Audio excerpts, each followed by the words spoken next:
Yeah. Welcome you back to this afternoon session. So in the morning, we have discussed about this convolutional neural network, and we are talking about the components of the CNN. So if you look into the components of the CNN, this basically the input layer, convolutional layer, activation function, pooling layer, and fully connected layer. So there is a particular sequence how these components can be arranged inside the CNN. So what is input layer? This input layer basically contains the information about the pixel intensity of the image. If the image is a color image, this will be represented by m cross n cross 3, where 3 represent the number of channels. And convolutional layer take the image from the preceding layer and convolve with a kernel to produce a feature map. So basically this feature map output depends upon the nature of the kernel, the size of the kernels, etc. So output of the feature map depends upon the filters that is called the kernels. So activation function here it is used, that is called the ReLU activation function, and the output of the ReLU activation function remains same to that of this input, and it adds nonlinearity into the network and provides non-saturating gradient for the positive net input. So already we have discussed what is this gradient, and this gradient should not vanish. If the gradient will vanish, we cannot be able to find the weights. As we could not able to find the weights, we cannot able to get the predicted value. So pooling layer. So downsample the 2D activation maps along the height as well as the width.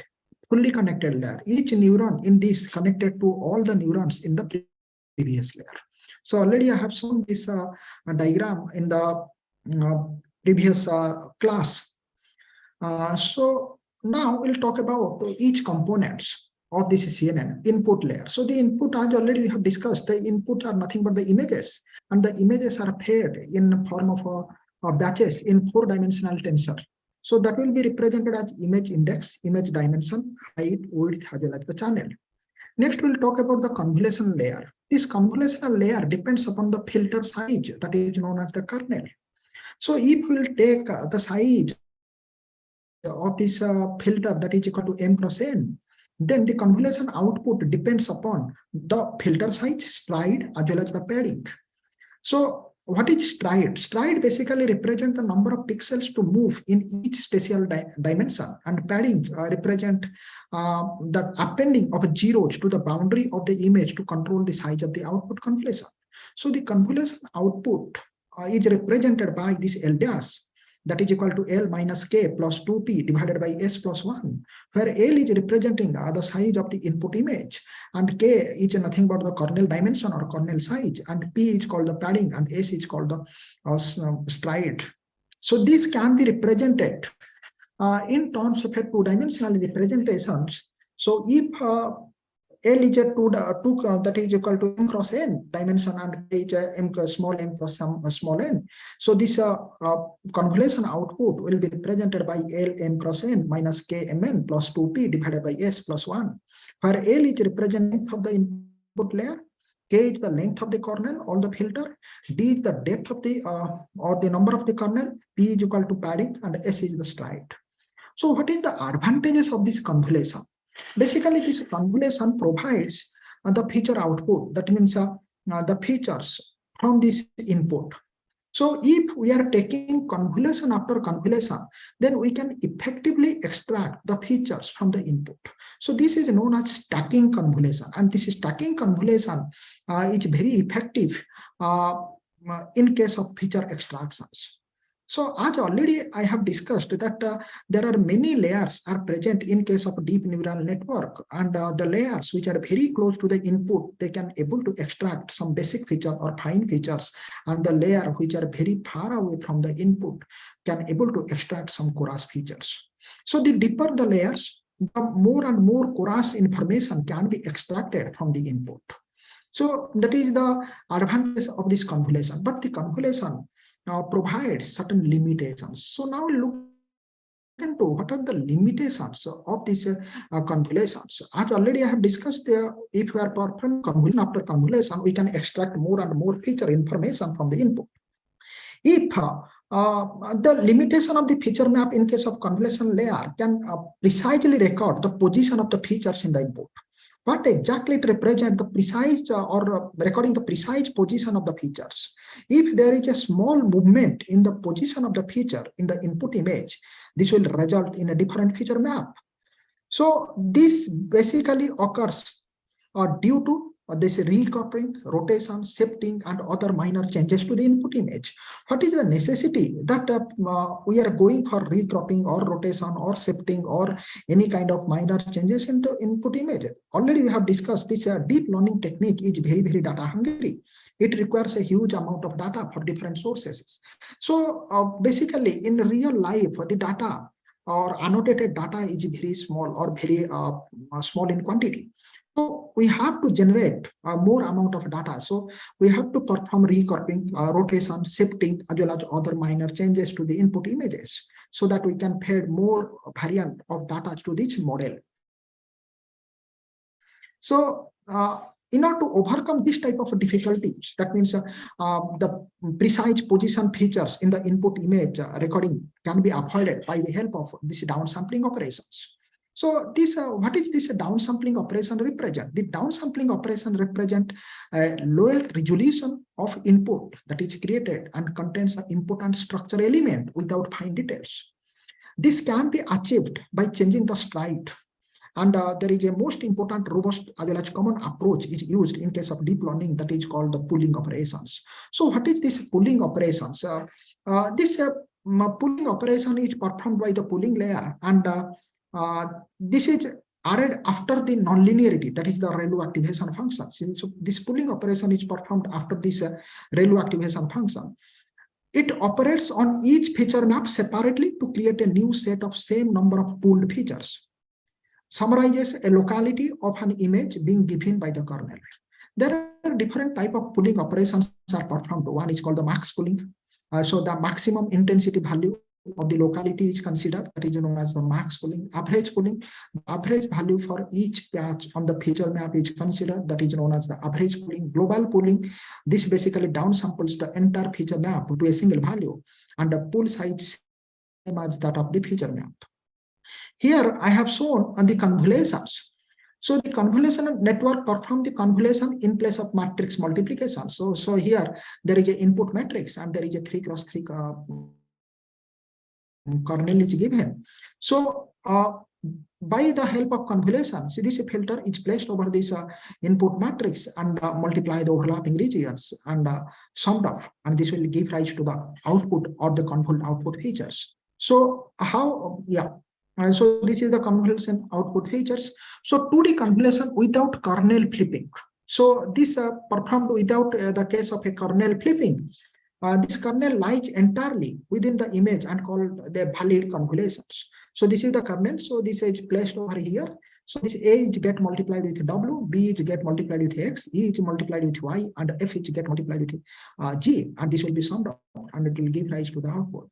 Now the kernel will be shifted. So now the process is continuing. That is, B is get multiplied with W, C is get multiplied with X, F is get multiplied with Y, and G is get multiplied with G. So this will be the output. So this process will continue. So weight sharing through a convolution. The advantages of the weight sharing that reduces the number of parameters that is present in the convolution neural network. Some weights are shared across the location defined by the filter kernel size. Several feature maps corresponding to the different filter kernels. So here I have given one example of an image which is nothing but m cross n cross 3. That means it is corresponding to the 3 channels, that is red, green, as well as blue. And in this case, two set of filter kernels have been used. That is equal to 3 cross 3. 3 kernels are there in filter W0, and filter W1 is consists of 3 cross 3. 3. So now what exactly is happening here?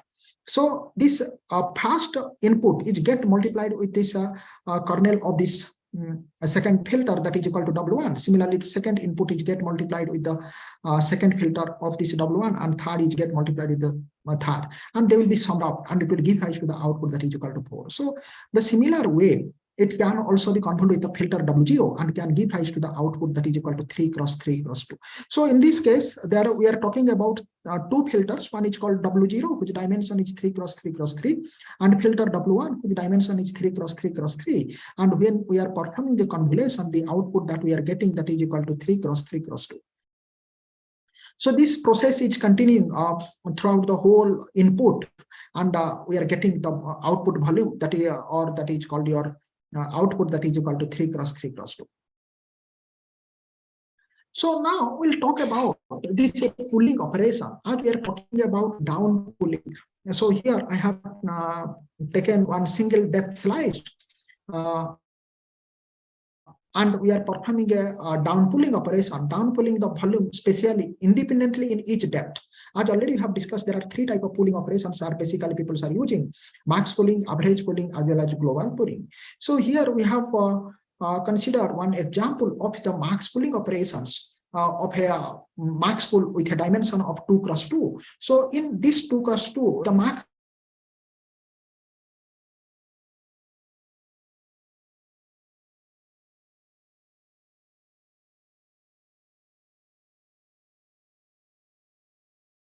output is get pooled that is equal to 4. So this pooling provides a translation invariance, distortion invariance, or transformation invariance based on the receptor field kernel. Am I audible to everyone? So pooling provides translation invariance, distortion invariance, or transformation invariance based on the receptor field kernels. So here one example is shown that how this is a translation invariance. So initially it is here, and now it is here, and we can able to extract this or convolve output images. So this back propagation through the convolutional layer tries to find the optimum value of these weights. So this back propagation will give rise to the weights, and these weights are helpful for finding the predicted or the correct output. So this is the process how we are calculating the back propagation by using the gradient cost functions. We are calculating the W's. So next is the dropout layers. Why dropout layer is very, very important in case of convolutional neural network? Too much of cooperation between the neurons makes the neurons to dependent on each other, and they fail to learn distinct features.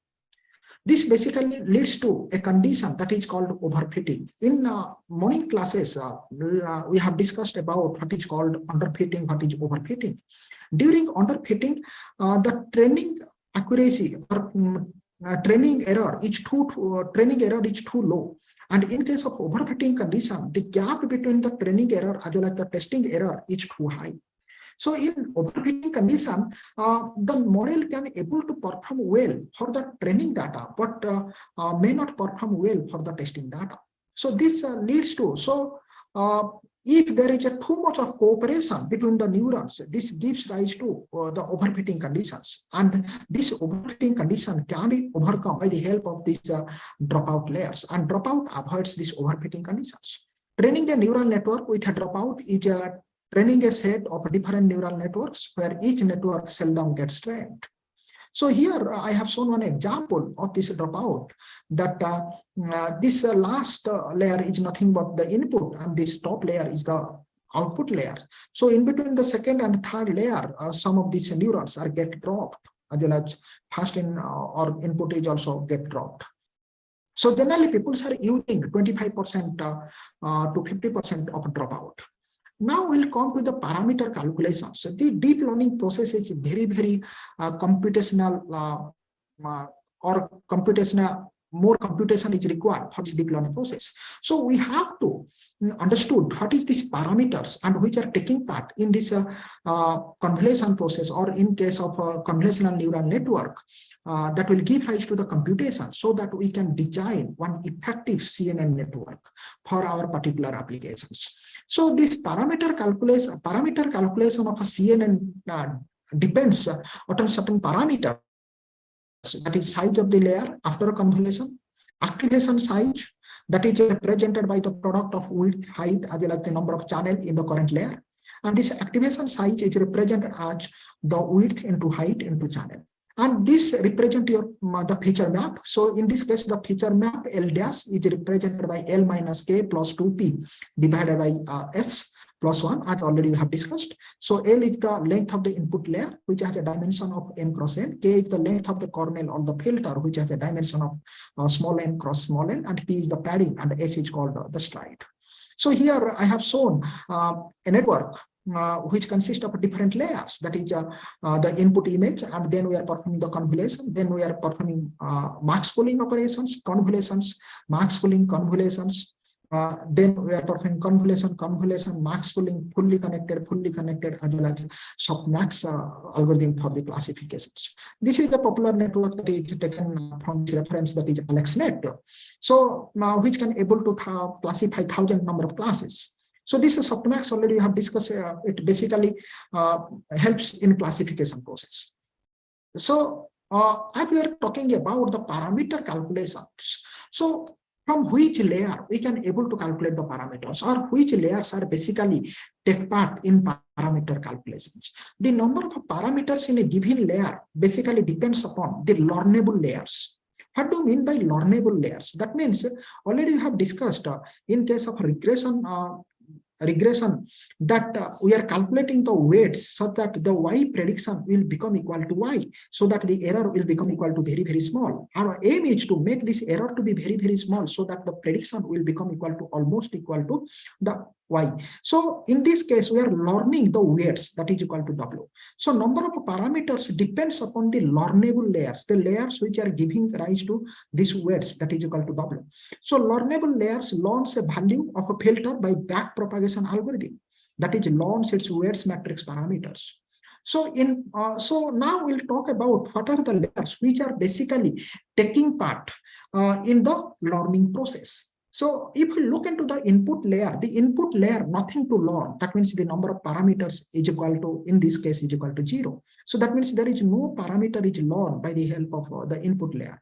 Next, we'll talk about the convolutional layer.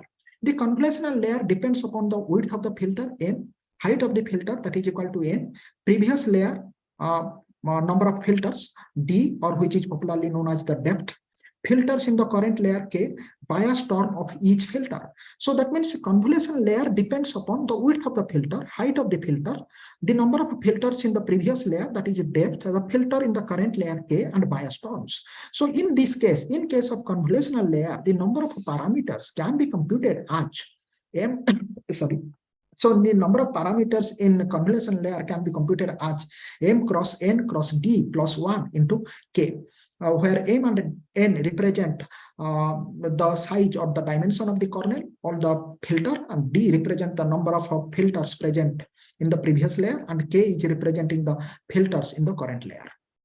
Next is we'll talk about this pooling layer. In case of pooling layer, we are using either max pooling or average pooling or global pooling. No learnable parameters, as no back propagation. So that means the number of parameters associated with the pooling layer is equal to 0. Now we'll talk about the fully connected layer. The fully connected layer contains the highest number of parameters because each neuron is get connected to the every other neurons. So the fully connected layer gives rise to the highest number of parameters. So the number of parameters in case of fully connected layers can be calculated as the number of neurons in the current layer into the number of neurons in the previous layer plus 1 into number of neurons in the current layer. So if we look into this expression, the number of neurons in the current layer and number of neurons in the previous layer, all the neurons are connected. That means all the neurons of this previous layer are get connected to the current layer. So this will give rise to the highest number of parameters. So these are the parameters that we have discussed in case of the convolutional layers. So now here I have taken one example to show that which layer is providing how many number of parameters. Here I have taken a simplest network which consists of an input layer, 2 convolutional layer, 2 pooling layer, 2 fully connected layer, and 1 softmax layer. If we look into the input layer, this has an activation shape of 32, 32 cross 3. We are performing a convolution which filter dimension that is equal to 5 and stride is equal to 1, and activation shape is equal to 28, 28, 8. Pooling that is activation set 14.14.8. So configuration 2, we are taking the same kernel, that is equal to f, the kernel dimension 5 and sprite is equal to 1. So this activation shape is equal to 10, 10, 16. Pooling 2, that is equal to 5, 5, 16. Fully connected, activation shape is equal to 120, 1. And fully connected 4, that is 84, 1. And softmax, that is equal to 10, 1. So now if we look into the activation size, what is activation size? So this activation, if you look into this definition of activation size, the activation size depends upon the width, height, as well as the channels of the current layer. So this is the multiplication of these three parameters. That is equal to activation size is nothing but 32 cross 32 cross 3. So if we have computed the activation size for all the layers, now we look into the parameters. Input layer doesn't take part in the learning process, so there is no parameters which get computed from the input layer. Now we'll talk about the convolutional layer. The convolutional layer, the number of parameters depends upon the kernel dimension, the depth of this layer, plus 1 into k. So if we look into this representation of this convolutional layer number of parameters, that depends upon the m cross n cross d into k, where m and n represent the dimension of the filter or the kernel, and d is the depth of the filter, that is equal to, or previous, that is equal to depth of the previous layer, or that is number of the filters in the previous layer, and k is the filters in the current layer. So if by this way we will calculate the number of parameters in case of convolutional layer, that will be 5 cross 5 into 3, that is number of filters in the previous layer, plus 1 into number of filters in the current layer, that is equal to 8. So it is coming to be 608. Similarly, pooling 1 doesn't take part in the learning process. That means the number of parameters is equal to 0. Convolution 2 is the similar way. If you calculate, that is equal to filter dimension, that is equal to 5 cross 5 into number of filters in the previous layer, that is equal to 8, plus the number of filters in the current layer, that is equal to 16. So in this case, we are getting that is equal to 3216 number of parameters. So pooling 2, this doesn't take part in the learning process. So number of parameters is equal to 0. Fully connected layer. If we look into the fully connected layer, the number of parameters depends upon the number of neurons in the current layer into the number of neurons in the previous layer, plus 1 into neurons in the current layer. So if we'll use the formula, that is equal to 120 into 400 plus 120. So this is coming to be 48,120. So similarly, fully connected layer, that is equal to 84 into 120 plus 1 into 84. So this will give rise to 10,164, and softmax will give rise to 850. So this the softmax, the number of parameters is computed as the same way to that of the fully connected layer. So from this number of parameters, we have seen that the input layer, the pooling layers doesn't take part in the learning process. So due to that reason, this number of parameters in case of input layer, pooling layer are equal to 0. And if we look into the convolutional layers, we have some number of parameters that depends upon the filter size, depth, as well as the number of filters in the current layer. If we look into the fully connected layer, which give rise to the highest number of learning parameters. So the highest number of learning parameters are obtained for these fully connected layers.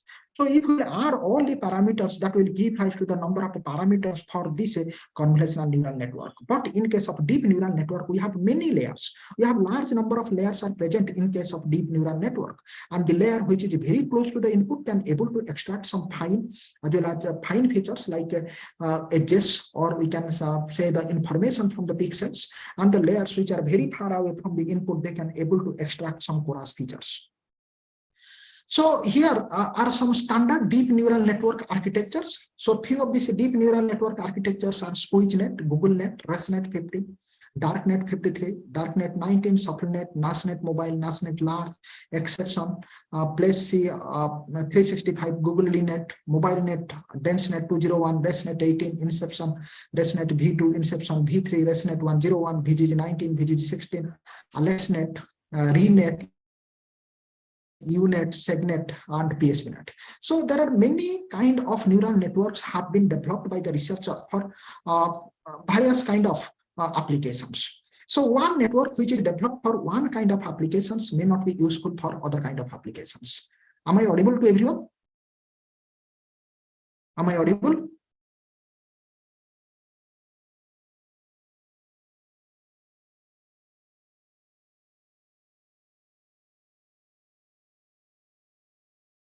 Am I audible?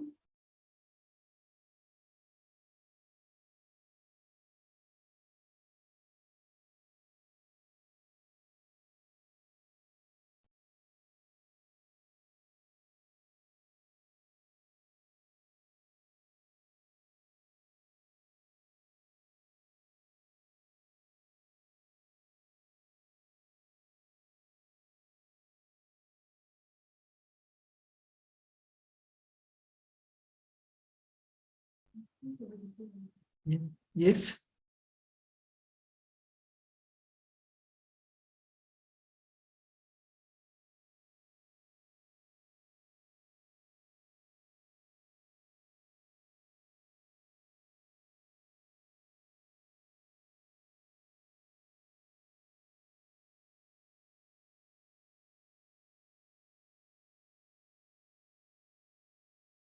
Am I audible?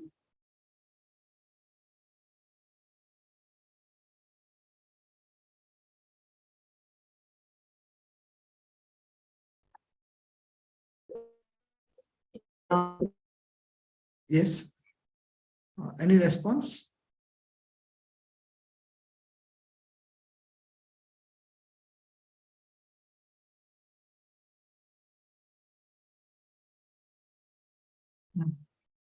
Am I audible? Yes, Okay, sir. I hope everybody is audible. So what we are discussing about, we are talking about standard deep neural network architectures, and these deep neural network architectures are developed for different kind of applications. So different network have been used for different applications. So why people have developed so many features? Because one network which can be used for one kind of application cannot be used for other kind of application. They may not be suitable for the other kind of applications. Some of them are used for classification, some of them are used for segmentation, etc. So here I have listed down some of these pre-trained architectures, that is with their depth of layers, connection parameters, input layer dimension, and for which databases basically this was designed, and some of the remark columns I have mentioned. So if we look into the squeeze net, it has a depth is equal to 18, and this has nearly about 1.24 million number of parameters, and the input layer is 227 cross 227 cross 3, and it is initially designed for this image net. Similarly, this Google net has the depth is equal to 22, and the number of layers is equal to 144. It has 7 million parameters, and it is used for classifications of ILS, VRS challenges. Similarly, ResNet 50, DarkNet 53, DarkNet 19, ShuffleNet, NASNet Mobile, NASNet Large, exception, Place 365, Google Net, MobileNet V2, DenseNet 201, ResNet 18, InceptionNet V2, InceptionNet V3, ResNet 101, VGG 19, VGG 16, AlexNet, etc. So if you look into this different type of networks that has been developed, this AlexNet was developed by Alex Krzyzewski, Ila Sutskever, and Geoffrey Hilton in the year of 2012, and they own this ImageNet computations in that 2012. So if you look into the accuracy of this AlexNet, this is 84.6% and the error rate of 15.4%. So this has or this layer basically used for the classification purposes. So this is the architecture of the AlexNet that I have taken from this link. So this is the AlexNet architectures. So this is the detailed description of this AlexNet architecture. Next, we'll talk about this VGG16. This VGG16 visual geometry group, and this Karen Simonon and Andrew Gisman from the University of Oxford, they have developed this 16-layer architecture. This VGG group become the runners-up in the ImageNet large-scale visual recognition challenge in the year 2014, and they have used 10 million databases, which consist of 1,000 classes. So this is the VG16 network architecture, the detailed architecture of this VG16. So this is the detailed description of this VG16. This Google Net, this consists of a 22-layer architecture, and it won the ILS VRS challenge in 2014 and increases the depth and width, keeping the computational complexity constant. So the error in this case that is achieved, that is 6.7% with a top 5 error rate. We'll discuss about this. What is this top 5 error rate? So what is this top 5 error rate? This top 5 error rate represent the fraction of the test image for which the correct label is among the top 5. So what is the fraction of this test image for which the correct label is top 5, which represent your top 5 error rate? So here we try to understand what is this top 5 error rate. Here one figure is given, the first figure that is written as might. So now it can be detected as a mite, or it can be detected as a black widow, it can be detected as a cockroach or tick or a starfish. Now what is the probability that it is represented as a mite? What is the probability that it is a black widow or cockroach or a tick or a starfish? So your top 5 error rate represent the fraction of the test images for which the correct label is among the top.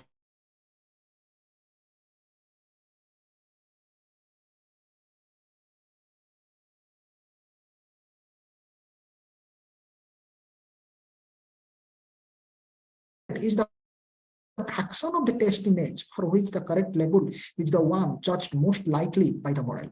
Anybody want to ask any questions? Am I audible? So the as already we have discussed, this top 5 as well as top 1 error rate. The top 1 error rate is the fraction of the test image for which the correct label is the one judged most likely to be in the model. So next we'll talk about the ResNet layer. This is a 152 layer TCNN from this Microsoft, and it won the ILS VRC 2015 competition. And it has an error rate of 3.6% and perceived to be better than the human error rate of 5 to 10%, and accuracy is 96.4%. This I have taken from this website. So if you look into this, that is there is a weighting layer, that is the ReLU, and weight layer. There is a skip connection that will give rise to fx plus x, and that will pass into the ReLU. So next is the unit architecture, which looks like a U-shaped architecture. It has two paths. One is called the contracting path, that is known as the encoder. Another path is known as the expanding path, that is known as the decoder. So the general CNN structure consists of ReLU and max pooling. Expanding path localize the high resolution features. So this is one of the example of this unit architecture in which there are two paths present. One is called the encoding path, another is called the decoding path. And this is mainly used for the segmentation. And this is popularly used for semantic segmentation, which tells about what is present, where is present, and each pixel will give rise to a class. Next is the segment architecture. This is proposed by Badrinathan. This consists of a encoder and decoder. They have used batch normalization, which normalizes the output of the previous layer by subtracting the batch mean and dividing by the standard deviation. It removes the vanishing gradient and increases the stability, faster learning process. One layer make independent from the other, and shift covariance is used. So this application is used mainly for semantic segmentations. So here I have taken some input of values of x over the mini batch that is equal to x1 to xm. The parameters to be ln, that is equal to gamma and beta. So yi is equal to batch normalization gamma beta xi. So this mean batch or the mean of the batch will be represented by 1 by m. I is equal to 1 to m xi. And the mini batch variance is represented by 1 by m. I is equal to 1 to m xi mu b whole square. And this is used for normalization. Here epsilon is represented a very small positive number.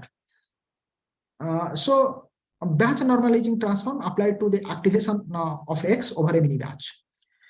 So here this shows the covariance shifting. Next is called the segment. This input image and output we are getting, that is called the segmented output. This is called the semantic segmentation. We'll talk about later. Next is called the PSPNet. This is pyramid sense parsing network architecture, that is known as the PSPNet. It is proposed by Joho et al. They own ILS VRC challenge for skin parsing. Here they have used a pyramid pooling instead of a global pooling. A different kernel for extracting the context information uses 4 different pyramid scales to separate the feature maps into a dissimilar regions with a pool representations. So bilinear interpolation is used for sample the low dimension feature and maps the appropriate size of the original feature maps. Final prediction maps are generated by concatenating a different size feature maps followed by the convolutional layer. So this is the input image where the CNN is used and we are using the pyramid pooling module and we are getting perform the convolutions, and again we are concatenating and we are getting the output images, which is nothing but we are getting the semantic segmented output. So this is one example which tells about the semantic segmentation. So what is semantic segmentation? In semantic segmentation, each pixel is labeled with an object class. So when we are talking about each pixel is assigned to a class or assigned to a group, then basically we can able to find what is present, where is present, this information we can able to find. So this facilitates the description, categorization, and visualization of a region of interest in the image. So semantically segment the image into a meaningful object or classes. So if we take one example of this object detection, who is present, where is present, this information we can able to find. So first we are looking into the persons, that yes, these are the persons are get segmented. After segmenting the persons, which person is who, or I can say this first one is the person 1, then second one is the person 2, person 3, like that we can able to find it. So in case of input image, this is the input image and this is called the segmented image, that is the semantic segmented output. So what is present, where is present, this information can be obtained from this semantic segmentations. So here one example of this semantic segmentation which can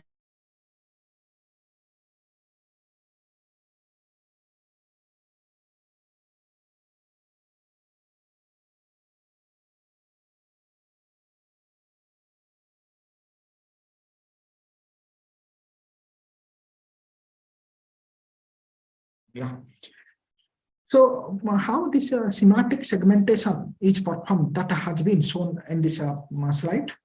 So the different regions, pedestrians, other vehicles can be segmented out. So this semantic segmentation used by the help of this unit architectures. This uses upsampling, which uses a nearest neighborhood interpolation, bilinear interpolation, bicubic interpolation. Here we are using transposed convolutions, or popularly known the fractionally stride convolutions, or that is called the deconvolutions. So if we'll perform the convolution of this input by the help of a kernel, we are getting this output. It's visible, yeah. So if you look into these convolutions by the help of this kernel, this is the output that we are getting. So that means we are getting the output that is equal to 122, 148, 126, and 134. That is the output. So now this 122 will be multiplied with certain things. So that will give rise to this. Similarly, 126 is get multiplied with this kernel. So that will give rise to 126, like that. So now, in case of transposed convolutions, this arrange the 3x3 kernel into a 4x16 matrix by this following manner. So in this case, we are writing 141, then we are placing a 0, then we are writing 143, then 0, 131, 331, like this. So we can arrange this 3x3 kernel into a 4x16 matrix as given, and this is known as the convolution matrix. Each row defines one convolution operation, and each row of this convolution matrix is just rearranged kernel matrix with 0 padding in the different places. So if we flatten this input matrix by the help of, that is the 4x4 matrix is flattened into a 16x1, we can get this representation. So now if we multiply or we'll perform this matrix multiplication of the 4x16 convolution matrix with a 16x1 input matrix, so we can get the 16-dimensional convolutional vector that can be arranged in a 2x2. And this convolution matrix is nothing but a rearranged kernel.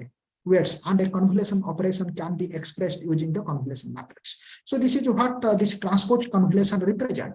This transpose convolution matrix C of a dimension 4 cross 16 to 16 cross 4. So now we are making into a 16 cross 4 that perform the matrix multiplication with a column that is equal to, we can say 4 cross 1. So we can get the output that is equal to 16 cross 1. So this transpose matrix connects one value to 9 values in the output and reshape the output. So if we reshape the output, we can get the output that is in the form of a 4 cross 4. Sorry. So this is called the transpose convolution. So what we understood from this transpose convolution? This transpose convolution forms the same connectivity as the normal convolution, but in the backward directions, used for upsampling. Weights in the transpose convolutions are learnable, no need of predefined interpolation method, not necessary to take existing convolution matrix and use the transposed versions. Main difference with respect to standard convolution matrix is one to many rather than many to one association. Transpose convolution is not a convolution but can be emulated the transpose convolution using a convolution. Upsample the input by adding zeros between the values in the input matrix in a way that is a direct convolution produces the same effect as that of this transpose convolutions. So this transpose convolution is the cause of the checkerboard artifacts in case of generated images. So it is recommended to perform an upsampling operation followed by a convolution operation to reduce such kind of checkerboard artifacts. So this is all about this convolution as well as the deconvolution, that is called the transpose convolutions, and we are talking about the different kind of networks also. So now we'll look into this deep neural network limitations. Am I audible?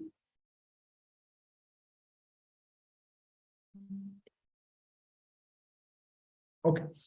So this DNN limitations, if you look into this DNN, what are the limitations? It is very, very data hungry. It requires a huge amount of data.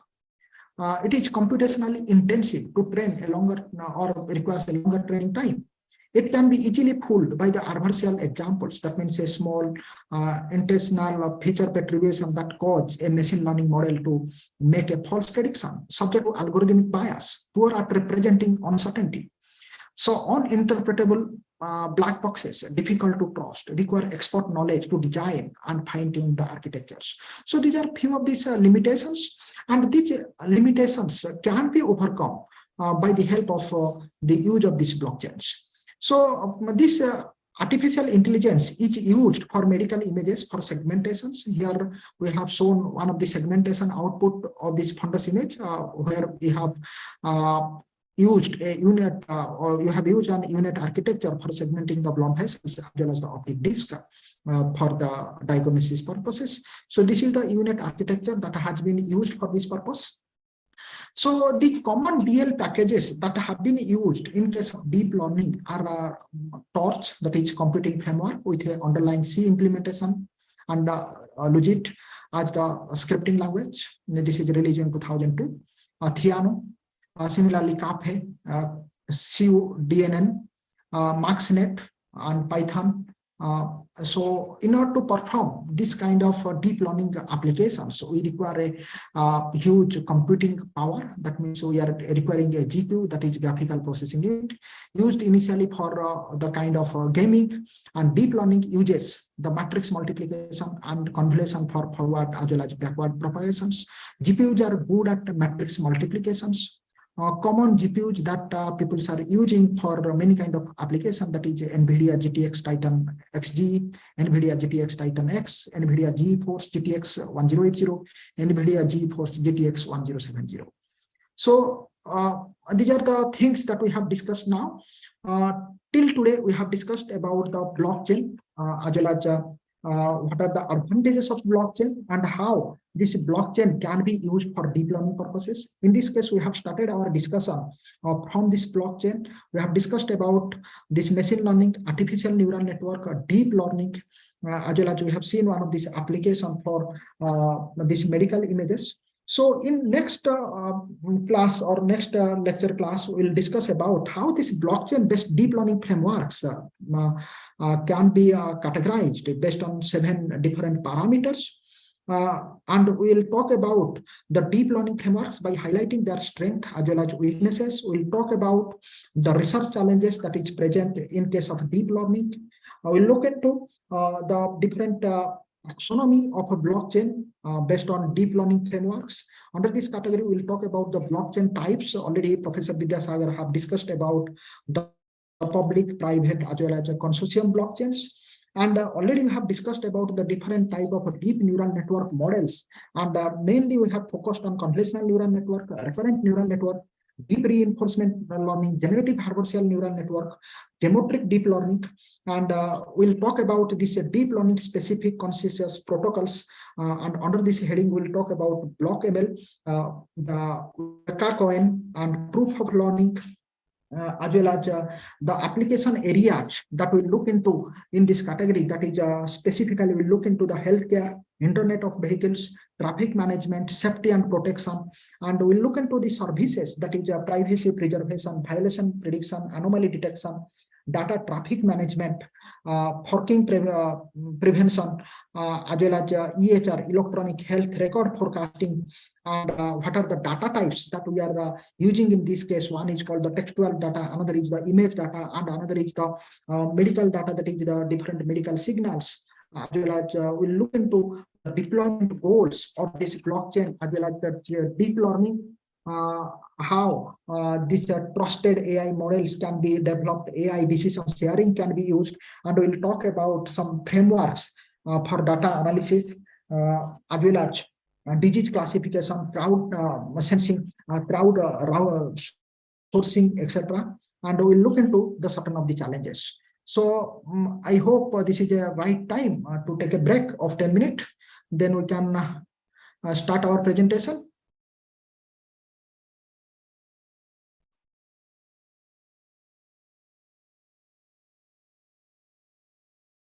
We'll join at 3 o'clock.